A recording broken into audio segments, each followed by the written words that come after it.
my commanding officer, Siani Bayo, was dismissed following that. And that time, the commander of the Republican National Guards was also Lieutenant Colonel Biran Sen. He was also dismissed. The commander of RNG was dismissed. My own commanding officer was also dismissed.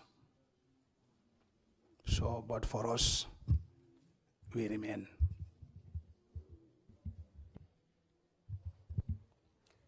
Did they eventually find out what the real story was behind the dead ram? Very well. Actually, what happened was, I think it was the third day in the night, because where we were, you know, you have the window, you can peep through the entrance hall. Suddenly, around 1 o'clock in the night, I saw a Ndapa car, this all sides covered car. We use it for this thing, distributing food. Is covered all around. It was, those vehicles are the TSU, if you would see them. One of them brought, and I saw little children jump out of the vehicle. And I recognized that these are our Fajara Barracks children. So down the investigation, they discovered about these children. And I think the children even, they reacted the scenario there.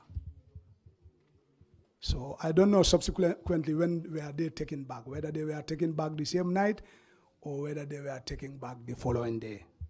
But as far as I know, roughly around 1 a.m. in the night, the children were brought there, and I recognized they are, you know, Fajara Barracks children. And according, they acted the movie there. So just to make sure I understand this correctly, are you saying that around 1 a.m. in the morning, while you were at the NIA premises, the headquarters, children were brought in for questioning? Is that correct? Exactly, around 1 a.m., you know, the children were brought there to the NIA, you know. Okay. You told us that you were arrested a second time. Can you tell us about that incident? That's correct. This was during the political impasse. From 2015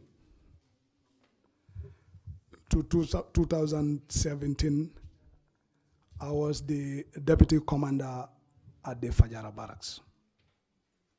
Several people have been commander there, they go, but I remain.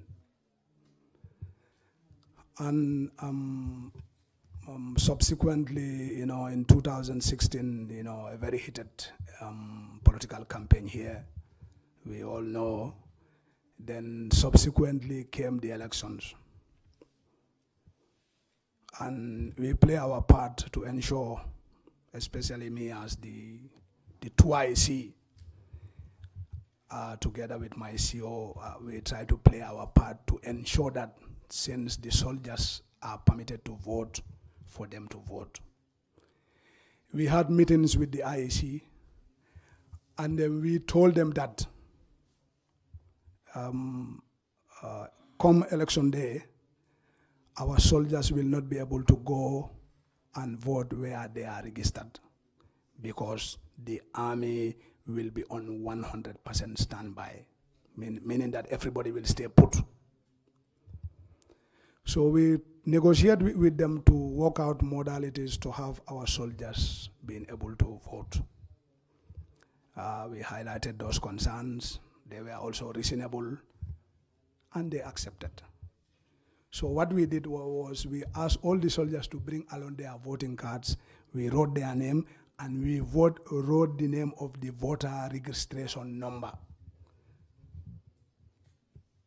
Then we sent the list to the IEC. So in response, what IEC also did was they checked the list and they divided our soldiers to different polling stations around the general area of Fajara, Bakau, and those areas. And then our other soldiers in TSU around the Kololi area. So when it was 2 days before the election, we had a meeting about the soldiers, how they will vote.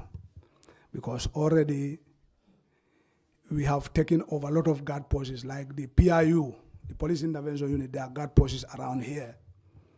We were instructed to take over those guard posts. So we have distributed a lot of our soldiers outside. And we want those ones to vote, and we want the one in the camp also to vote.